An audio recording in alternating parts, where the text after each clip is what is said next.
Thank you so much for joining us here this morning for our ONlit Important Canadians launch party. Before we get started, we would like to acknowledge that ONLIT's work takes place on traditional Indigenous territories. We acknowledge that there are 46 treaties and other agreements that cover the territory now called Ontario. We are thankful to be able to work on this land, and we are thankful to First Nations, Métis, and Inuit people for their care for and teachings about the earth. This acknowledgement reminds us of our responsibilities to our relationships and to the ancestral lands on which we learn, work, and live. And just a little bit about ONlit as well. So we are a collaboration between Dyslexia Canada and IDA Ontario. And funding for ONlit is provided by the Ontario Ministry of Education. So this is a ministry-funded project. Dyslexia Canada, IDA Ontario, they work together. We have this wonderful team, and this project today that we're going to talk to you about is very much a team effort. We do want to note the disclaimer that views expressed are the views of ONlit and do not necessarily reflect those of the Ministry of Education. Our agenda for this morning, I'm going to give you a background on how the Important Canadians unit came to be. Catherine Shawana is here to talk a little bit about the sensitivity reading piece of our texts. I'll give you a peek at what the unit actually looks like. Nellie Caruso and Leigh Fettes are going to give you a little crash course PD session on vocabulary and comprehension that I think you'll really enjoy. And then we'll just finish up by showing you how to access the unit. So it is not yet on the ONlit site, but by the end of this hour, it will be there. We will be giving you the link. You will be able to jump in and look at it before the hour is up. And then we'll have some time, hopefully, at the end for questions. So why did we create this unit? We wanted to have another option for K1 teachers to have rich read-alouds. And it's interesting, there have been several studies done that have shown that teachers tend to gravitate towards the fiction, the narrative text, when they're doing read-alouds. And it's funny because when I reflect on that, I think in kindergarten, I feel like I do a lot of both. But the data shows that for most teachers, that's not the case. And so we also wanted to make sure we were giving a nonfiction option to educators. That doesn't mean we should fully swing and start doing, tons of nonfiction, more so than narrative. Just try to have a good mix of both in your program. And this is a nonfiction example. It will help to build knowledge. So we've got some literacy knowledge that we're trying to build here, as well as social studies knowledge, vocabulary building, and Canadian content as well. We base this unit on CKLA. So that is Core Knowledge Language Arts. They are free open source online units for kindergarten through grade 8, and they are they're excellent for their science. So in kindergarten, I use a lot of their science units. There's plants and taking care of the earth, and there's one on animals, and there's the 5 senses, and all sorts of really great ones. But I find with their social studies, it's very, very American-based. And even the things that are broader than American, it's the American lens. So we wanted something that was going to focus on Canada. CKLA in pre-K, they have a unit called Important People in American History. And so that's why we thought maybe we could have something that's along the same sort of lines, but that has to do with Canadians. And CKLA has 2 important components to these read aloud units. So there is the teacher read aloud piece. So we have done these as Google Docs that you can print off, and you have the text that you will read aloud to the students. And then there are accompanying slideshows that we've done as Google Slides, so they could be opened up and projected. So there's a large image being shown to the kids, no text, while the educator is reading the text piece aloud. Now, big question. We chose 10 Canadians. Why these 10 Canadians? So we want to make it really clear we are not whatsoever saying that these are the 10 most important Canadians. We know that there are almost an infinite number of possibilities for important Canadians that we could choose. We just narrowed it down to 10, and we did have a lot of things that we considered when we were doing this. Before we even started this, I think this was maybe in the winter of 2023, there was a call out on social media, Twitter, Facebook, Instagram, to ask people, if we do such a unit, who would you suggest? So we gathered all of that input to begin with. We wanted diversity in a lot of different ways. So we tried to reflect races, genders, their fields of influence, time period, location. So sometimes we'd be thinking, okay, well, we'd like to have another person that identifies this way. Okay, but they're an athlete. We've already got a couple athletes. We don't want kids to think that you have to be an athlete to be important. There are all sorts of other ways you can be important too. So we really tried to balance out all of those factors. Some are from history, some are still living, balancing that out. And even location in Canada, a lot of things can be Ontario-centric, and certainly we have some from Ontario, but we have others from other places in the country as well. We also wanted to think about the appropriateness of their contribution for a K1 audience. So a lot of people that are doing activism in certain areas or that are involved in certain sectors, their contributions might be extremely important to our country, but not necessarily something that would make sense to be talking about in K1 as well. So we kept that in mind.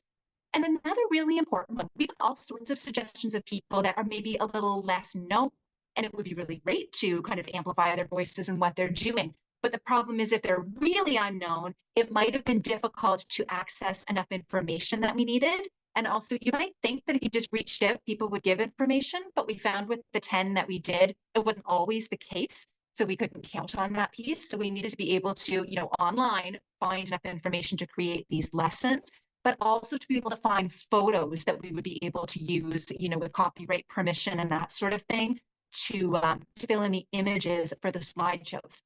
So again, somebody who, we may not have heard of yet and who we would love for our kids to hear about, I might not have been able to, or we might not have been able to get all of the images that we needed for them too. So that's why you may find there are some familiar names that, there are other books, or there are other things that that educators could use, but that also means that there was information we could draw from when we were creating these lessons. The 10 that we chose, and again, this is for now, we can absolutely, add to this list and make this even a more robust unit, but we started with these 10 for now. Give me a moment just to look. So in terms of how people identify there, we also do have an animal, because we thought when we were talking about K1, the story of Winnie the Bear might be a good one to tell too, because it gets into a little bit of, the history of war and that sort of thing, but at an age appropriate level. The goals of this unit, so we wanted to have a literacy kind of based goal. So we want kids to develop an understanding of the components of biography. So you'll find in all 10 lessons, there's the same structure, where we do an introduction, we talk about background, we talk about challenges, we talk about achievements, we talk about, we get to the conclusion at the end. And each time there's a little, not a footnote, a side note, where the educator can define the conclusion is where the reading wraps up at the end. Or, challenges are when someone faces difficult things that they have to. And so the more lessons you do, the more times kids are going to hear the definition of those headings as well, just to help them kind of understand how, when we write about someone in biography, what those different sections might mean.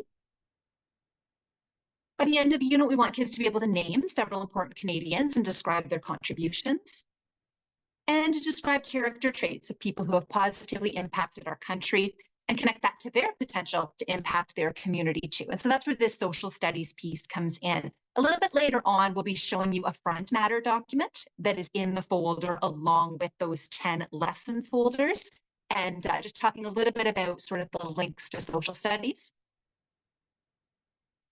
And the writing process of this was that we reflected on those components of biography. So we knew that for each of these individuals that had been chosen, we wanted to find information to fill in all of those sections. ChatGPT was a great help for that, but we also learned that you have to be very careful about ChatGPT, and that is where our proofreading and fact checking came in. So ONlit team member Erica Chesnick isn't able to be with us this morning, but she had the job of doing that proofreading and fact checking. And, a lot of times it was maybe a detail here, a detail there, and just refining things. But one funny story was she sent me a message when she was doing the Roberta Bondar lesson. And she said, Kate, I can't find anything anywhere about Roberta Bondar having been a professional ballet dancer before, going into her current work. And do you know where that came from? And I said, well, I think that was from the ChatGPT. Let me dig in. We'll find out where that source was. There was no source, and to our knowledge, Roberta Bondar was never a professional ballet dancer before she entered her current career. So sometimes ChatGPT can be very wrong. So it was very much helpful to get the framework of some of our facts, but then we definitely did check those too. Something else we thought about was sensitivity reading for this, and I'm going to turn things over to Catherine Shawana now, just to give you a little bit of a background on what we did there. Thank you so much, Kate. For those of you that don't know who I am, my name is Catherine Shawana, and I'm a member of the curriculum assistant team here on ONlit. So as we are compiling these important Canadians and we're doing some of the reading, we want to make sure that, as Kate mentioned, that the resources and the images are vetted to make sure the authenticity is there and they're genuine. So a couple of things with sensitivity reading is, first of all, the idea of identifying as Canadian. I'll touch base with that in a little bit, and the content of the First Nation lessons. So just to give you some examples here. So in the lesson of Tom Longboat, I think it's important to know that that lesson and that content was read by one of the family members, which Kate had reached out to. So when in those situations, we want to make sure that we are reaching out to family members just for that confirmation of the resources and the information that we're presenting to Ontario teachers.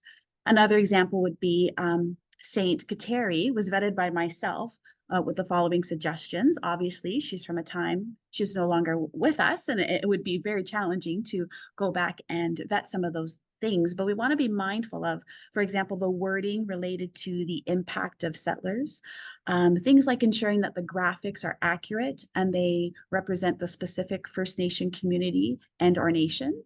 We want to acknowledge that there are over 600 First Nations communities, for example, in Ontario alone. So, and acknowledge that she lived on the land that we now know as Canada, and we don't want to assume how she would have identified regarding her citizenship. And we acknowledge that First Nation individuals and communities have been on these lands for a time immemorial, thousands of years before Canada or US became countries. So we respect that the land is a source of identity, and traditional territories truly stretch across Turtle Island and reflect sovereign nations. So those resources, Ontario teachers, we want to ensure you that they have been vetted and authentically and genuinely represented. Thanks, Kate. Thank you so much, Catherine. And now we will give you a little peek at what the unit looks like. So to tour the front matter, there's some backstory, some goals, and some social studies connections. And I'm actually going to just switch tabs here and just kind of scroll through. So when you go into the folder for the Important Canadians unit, there will be one kind of standalone document in there, which is Important Canadians front matter. And our amazing graphic design person, MJ, has a little flair on this because that is not my forte. You can see team-wise, we've got myself and Nellie and Leigh and Erica and Catherine all participating in this. Johnny Longmire is not an ONlit member, but I do want to give him a shout out because he is a Trent University Faculty of Ed student who did an alternate prac with me in the spring of 2023 to help get this going and get this show on the road. So he gets a little credit there too. We have the language from Core Knowledge Foundation, basically saying, yep, you're allowed to copy them and make something that follows what they have done, but we just put the language in there to say they don't necessarily endorse the book. But the inspiration is in here. We have talked about, in terms of specific social studies, some people might be thinking, okay, I teach grade 1, what specific expectations am I going to be able to check off? This unit is a little broader than that. And I really love this quote from book Teaching Disciplinary Literacy in K-6 by Lupo and colleagues. We should be wary of ceding too much curriculum design power over to standards documents in social studies, however. Why? Because social studies is such a broad discipline. Standards documents often omit important events and people. Further, some of what they include can be deeply problematic, such as focusing almost exclusively on white men and history standards. Teachers must also pause to question what additional content is needed to prepare their students for civic life, connect to their students' lived experiences, and fill in the gaps of the standards. Teachers might instead focus on a worthwhile social studies goal that will then allow them to incorporate relevant standards. And so what we were looking at here was, we've already talked about the goals, but talk about how it connects to the Ontario Social Studies curriculum. So I had the handy document here, Social Studies 1 to 6, History and Geography 7, 8. But we dug into the front matter And I need to give Dr. Jamie Matsala from St. Vincent University a lot of credit here, because we went back and forth a lot as we were starting this unit, and she gave some great advice sort of about looking at that front matter, looking at where social studies goes throughout the years, and then how do we kick that off well content-wise in kindergarten. So I'm not going to go through each of these points, but there are a lot of different places. These are all from, quoted right from the social studies document. There's a section about the goals of social studies, the framework, like the identity category really fits in here in terms of students' connectedness to local, national, and global communities, their civic self-image, considering respecting others' perspectives, investigating moral and ethical dimensions of developments, events, and issues, fostering civic engagement, building positive relationships with diverse individuals and groups. So all sorts of these big ideas are really going to spread us with our content. And then even specifically into the heritage identity strand of the curriculum and concepts of social thinking, the idea of significance. So it says in this, the front matter of the curriculum document, this concept requires students to determine the importance of something. Students come to understand that significance often depends on the context or the situation. So when we're talking about important individuals, that certainly does start to dig into what significance means. And then there are other areas of alignment here. So if you're looking for that curriculum connection piece, it's there. And then the acknowledgement section, in terms of where some of our imaging came, things like that. So that is our front matter. And then when you will eventually go into the Google folder, you don't have access to it yet, the front matter will be there. You'll see the 10 subfolders for each important Canadian. Each one you click on, so you click on David Suzuki, there's a document with the teacher read aloud piece, and there are slides for student viewing. And we decided deliberately to keep these live as Google Docs and slides, because they're kind of still in beta until everybody starts using them in their classrooms. So we do have an email address at the end if there is a typo, a factual error that you find, that we will be able to then tweak that piece. And here's what a lesson would look like. Here's the top of the Tom Longboat lesson, for example. So they all have the exact same sections: introduction, background, etc. You see a little side note that tells you after you read the introduction, there's rule number 1. The introduction is where we learn who or what the reading is all about. And so if you do all 10 of these lessons over time, the kids will have heard that 10 times, and hopefully they will have a clear idea of what an introduction would be. And then the teachers can just read the verbatim docs. And here's what the slides would accompany them would look like. So for example, here's the title slide for the Haley Wickenheiser. And I do want to give some shout outs. Some people were so helpful. Wendy Frick from the Terry Fox Foundation was really helpful. Cindy Martin is a relative of Tom Longboat, who is helpful as well. And then Haley Wickenheiser personally herself was amazing.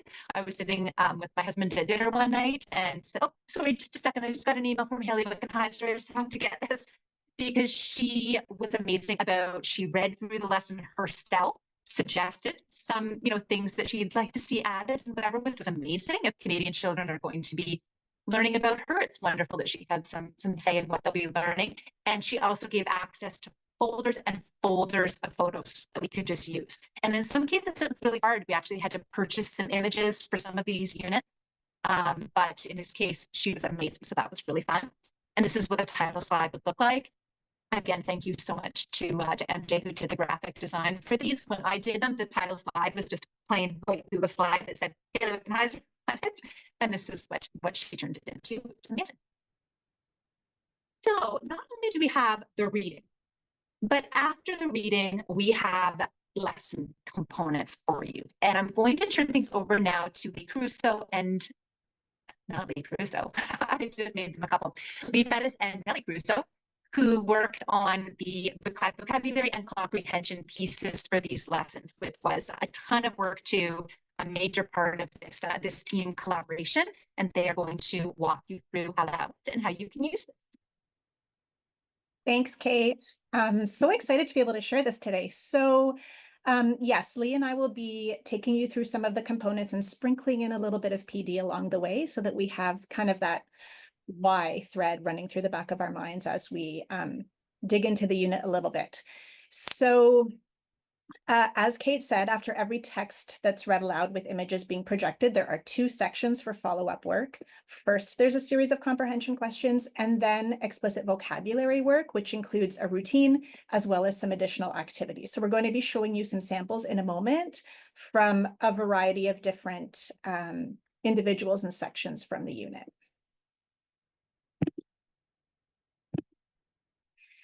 But first, and many of us have seen this many times, we felt that we'd be missing a key piece if we didn't mention Scarborough's reading rope, which many of us recognize as that key foundational model, or one key foundational model of reading acquisition. And so the work that students engage in with this unit is really heavily focused on that language comprehension strand, that top broad strand, because you'll see the unit has students really working to build background knowledge, vocabulary knowledge, as well as inferencing skills, and of course, learning about language structures through a lot of oral work. And the rope really helps us to recognize and to remember that these competencies are all interdependent, right? It's really hard, especially to separate vocabulary learning from building background knowledge, just as an example. And we also know that this is tightly connected, not just to strand C of the new Ontario language document, which is comprehension, but also supports learning in other strands as well. So for example, strand B's focus on oral communication, as well as strand D, where students, learn to apply their knowledge of oral language to learn and express ideas and create texts in a variety of different ways. So we really just wanted to ensure that we make that connection both to how proficient reading evolves and grows and develops over time, as well as how this unit is going to connect to the new language document. Thanks, Nellie. So we're going to begin by looking at the why of the comprehension questions. So the work around reading comprehension in this unit is very content focused. So we know that students are being taught foundational reading skills, word recognition skills throughout the day in different areas. This allows us to guide them to dig more deeply into content through questioning, discussion, reflection, all orally and in the context of listening to rich text. After the educator portion, that read aloud document, we've included a number of comprehension questions, and we directly followed the CKLA model. But of course, as always, you can tweak and adjust to suit your learners. So for example, we included the prompt, please continue to model the think, pair, share process for students, and as necessary, and scaffold students in their use of that process midway through the comprehension questions portion. Recognizing, of course, that educators will likely have been doing that all along, having students share their answers with each other. But that's what the CKLA format is, so that's what we followed. We've included a mix of question types, including literal, meaning that the answer can be found right in the text itself, such as these examples that we've got here for you on Hayley Wickenheiser. So what are 2 careers that Hayley Wickenheiser has held? And playing on a national team means representing a country by playing on their team. Hayley played on our national hockey team for over 20 years. What country did she represent? And again, these answers are found directly in the text. As educators, we might return to that part of the text and reread with our students and provide them with a sentence starter. We might also clarify some of that vocab from the question. So for example, we might ask, what are 2 careers or jobs that Hayley Wickenheiser has held? And the other type of question that we've included are inferential and or evaluative questions, such as the example shown here for Oscar Peterson. Oscar's sister taught him how to play piano when he was 5 years old. How did he continue to improve or get better? Kate, you can advance that, please. Thank you. And Oscar Peterson was known for his generosity. How can you show generosity? These questions have students go beyond the literal to read between the lines and to make those personal connections by drawing on their own knowledge and experiences. Again, these questions can be tweaked for your students and can be answered independently or through think, pair, share.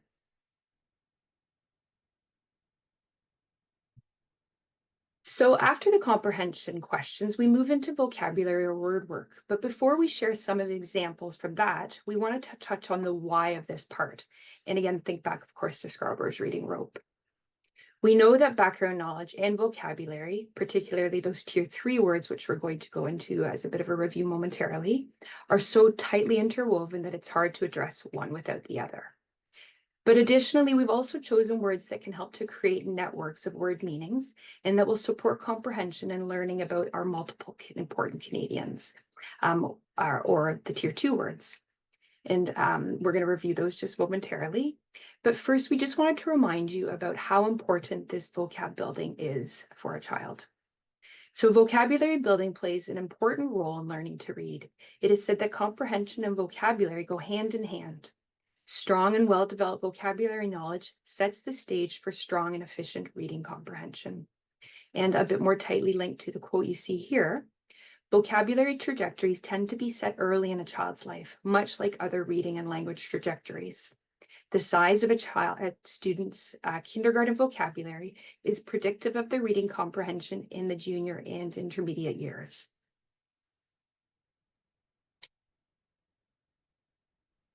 And so I'm just going to go ahead and read this slide.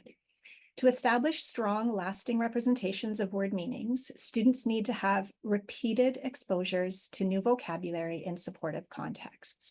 And so we've included this here just as a reminder of how important it is for us to be providing that robust vocabulary instruction. And then in thinking about this idea of repeated exposures, we thought we'd mention how you might consider the power of text sets. So curating a series of sets, multiple sets, multimedia resources, picture books on a particular subject or topic in order to provide those multiple exposures to vocabulary to help students build word networks and knowledge about topics, which would inevitably result in those students seeing the words multiple times and having those necessary repeated exposures in order to establish deep word meanings.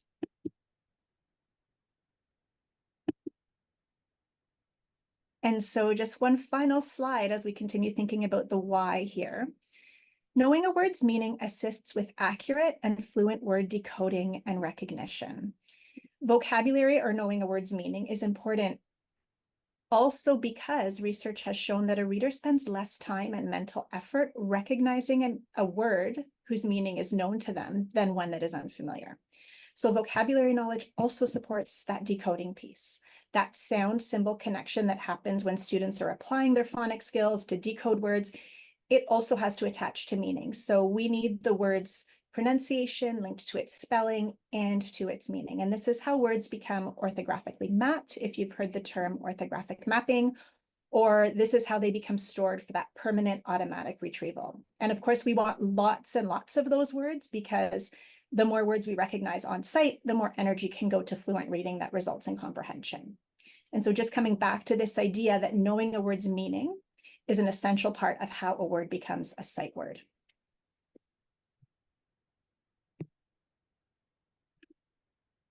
When we considered the how of building a student's vocabulary, we looked at Nancy Hennessy's chapter in Multisensory Teaching of Basic Language Skills. And you might recognize her name from the Reading Comprehension Blueprint. She divides word building strategies into 4 broad categories. The first is word consciousness, teaching students to have an interest in and awareness of words, that word curiosity.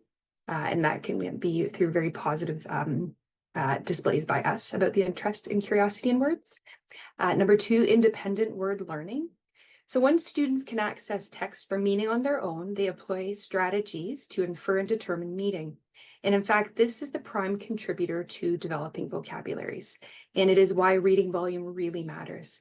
It greatly impacts individual differences in children's vocabularies, even more so than that conversational language exposure.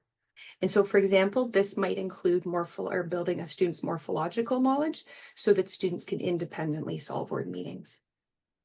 Next, we have incidental on purpose instruction. Given the sheer breadth of the words that students must learn, it isn't possible, obviously, to intentionally teach them all.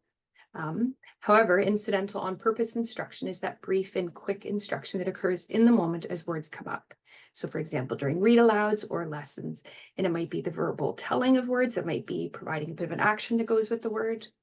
It might interest you to know that in a study by Hayes and Ahrens in 1988, it was found that well-written children's books are better for learning new words than the conversation among educated adults, simply because of the sheer number of rare content-rich words.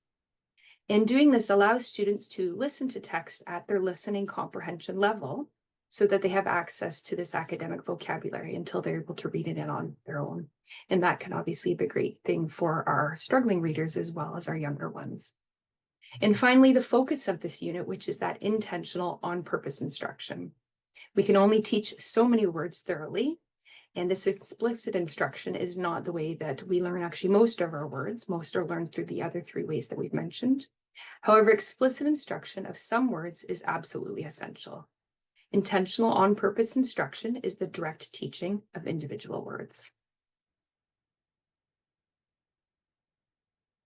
Okay, so, given all of that, how on earth do we decide which words to teach? So our giveaway book, Bringing Words to Life, helps to guide us in determining which ones are the most important to focus on. And it might seem intuitive to teach the most difficult words we encounter in text, but in fact, we want to choose words that provide us with the most instructional bang for our buck and are useful across a variety of text and subject areas. And we're going to show how we did that within the context of this unit. We want to consider importance and utility, words that are characteristic of mature language users and appear frequently across a variety of domains. Their instructional potential, words that can be worked with in a variety of ways so that students can build those rich representations of them and connect them to other words and concepts. And finally, words that appear more often in print than in spoken language. And so the words that we're focusing on then through this instruction are called Tier 2 words or academic rare precision words. We're going to have just a brief review of the three tiers. Tier 1 words are those everyday words that we tend to use often in conversation. So for example, family, house, dog, red clock. Tier 3 words are low frequency words, and they tend to be related to content or domain. And we can teach kids how to solve and look for clues for meaning. So for example, through morphology. And finally, the ones that we want to focus on through our instruction are Tier 2 precision or academic words. And again, this is where we want to spend that bulk of our instructional time. They are sophisticated and wide-ranging words of high utility, and we tend to see them more often in written language than in hearing and conversation. And one of the tests that you might use to consider if a word meets that Tier 2 criterion, because it isn't black and white, it's quite gray, if it might be to see if a student has a word already in their vocabulary to help express concepts or ideas related by a new word. And this might suggest that they have the means of building more precise or mature language to build or to use to refer to those ideas. So for example, merchant might be considered a Tier 2 word for students if they understand the word salesperson, shopkeeper, store clerk to use in that explanation. And we just wanted to remind you, because there's a lot of vocabulary for us as adults as we do this learning, that despite having the same names or labels as the tiers in MTSS or multi-tiered system of supports, those tiers are not the same thing. So in keeping kind of in the back of our minds that those descriptions of what Tier 2 words are, we thought we would share with you, and this is divided over 2 slides, this chart where we had to actually create this chart for ourselves to start, as we were getting into the work, to start tracking which words we were choosing or debating. And so it chose this chart, it shows the 2 vocabulary words that were chosen for each read aloud text. So for each Important Canadian. And we really did this to kind of make sure that we were thinking across every individual. We were looking for connections, repetitions. And when we were doing this, we noticed that many of these individuals, of course, share similar traits. And you can hopefully see that in some of the choices that we've made. But we also think it's super helpful because we know that, knowing a word used for one person can help support understanding of other words encountered throughout the unit, even though there's no specified sequence in terms of an order in which, we need to learn about each of the Important Canadians. And we hope also that this will help build that network of words that students will be able to understand and use. So these are the first 5. And we can go ahead and show, yeah. And then here are the next 5. And as you can see, there are many connections that can be drawn from the Tier 2 words chosen across the various individuals. And as you're taking a moment to kind of read through that list, thinking about those being words that come up in written language, that come up across subject areas and overlap and connections between words such as dedication, courage, determination, and so on.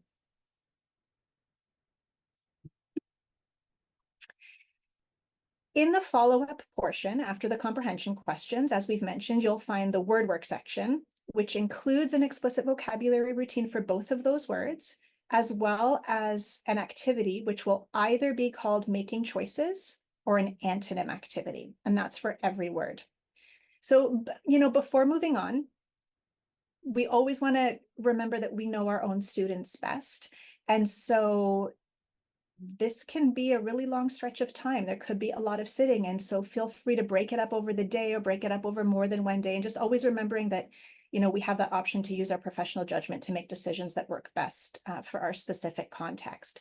So first, let's just talk about the explicit vocabulary routine. And this is what all of them look like. It basically consists of what you see here. So you as the educator would provide the word as it's used in the text. So we would be rereading a portion of the text, a sentence, for example, that the word was contained within, providing a student-friendly definition. And we learned going through this process that this is not always an easy thing to do, harder than you may at first think. Then the educator provides examples or non-examples of the word. And finally, throughout this, there are multiple opportunities to respond, to hear the word, and as well as to use and say the word. And so here's an example of the explicit vocabulary routine for the word determination. And this is from the text about Terry Fox. And so basically, I'm just going to go through it a little bit. In the read aloud you heard, and his determination and courage touched the hearts of people around the world, making him a true inspiration. Say the word determination with me. And so there's an opportunity for the class to say it with you. Then here is the student-friendly example. Determination means you keep working hard towards your goal and you never give up, even when things are hard. And then number 4, we would be providing an example, sometimes a non-example. So you might need a lot of determination in order to climb a very tall or steep hill. And then there is an opportunity for the students to talk to one another, tell a friend about a time when, and a sentence starter is provided there for the students to use should you decide that that's necessary. So we could say something like, when sharing with your friend, I'd like you to begin by using this phrase, I showed determination when and you would have them repeat that back with you. And then always wrapping it up with what's the word we've been talking about, and looking for a choral response. So you can just hopefully have an idea there of how many times in this routine children would have heard the word determination, as well as had the opportunity to use the word determination, and not just hearing it from the educator, but also from their peers. All right, thanks, Nellie. And finally, the last part of the word work vocabulary portion of the lesson is making choices or antonyms activity, as Nellie mentioned. The making choices activity offers a structured way for students to discriminate between sentences that are examples or non-examples of our target word, and a way to use the word using a sentence starter. So one of our target words chosen for Dan Levy was the word create. And you can see during this activity that students have multiple opportunities to interact with the word and to determine if the word is the correct use of the word create. So for example, I might name music. Students would think for a moment, and when prompted, might chorally respond after a prompt with, you can create music, or they might share that with a peer. And of course, if you look at the choices we provided, there is absolutely the opportunity for a lot of rich discussion around the different answers, depending on different perspectives, points of views, and experiences. Some students might say that you cannot create a river, while others might say that you can create a river. Many children, but not all, will have spent countless hours redirecting sand or mud during a rainfall to create a river. And the other final vocabulary activity is that antonyms activity, where students have to choose between our target word or the given antonym, which is a word that means the opposite. In our example here for David Suzuki, our target word is observe. Students listen to examples of situations and have to determine if the example is something they could observe or the antonym, overlook. And now we're just going to tell you about accessing the unit so that you can use this yourself. So this is what our beautiful ONlit website looks like. You can see resources at the top, so you'll be able to click on the resource library and find it in there. When you get into the folder, you will see the 10, all 10. I couldn't show them all in this little clip, but the 10 folders will be there with the front matter. And then off to the right, you'll see that's what you'll see when you open one. So if you opened the Dan Levy, you would see the Google Doc lesson plan, and you would see the PowerPoint slides. And then on the next slide, we just have our email address. If there is like a factual, if there's a typo or a factual error, when we are ready to, add lessons to this and we're looking for more names and we're looking for more feedback, we'll do a call out for that. For this point, what we're looking for is if there's actually a mistake anywhere. We were super, super careful, but we know that we're all humans and mistakes can be made. So please do email info@onlit.org for any typo or error so that we can correct it. Thank you so much for being here with us this morning or watching this later, whatever the case may be. We hope that you find this unit valuable. Again, any little typos or factual errors, please send to info@onlit.org. And good luck.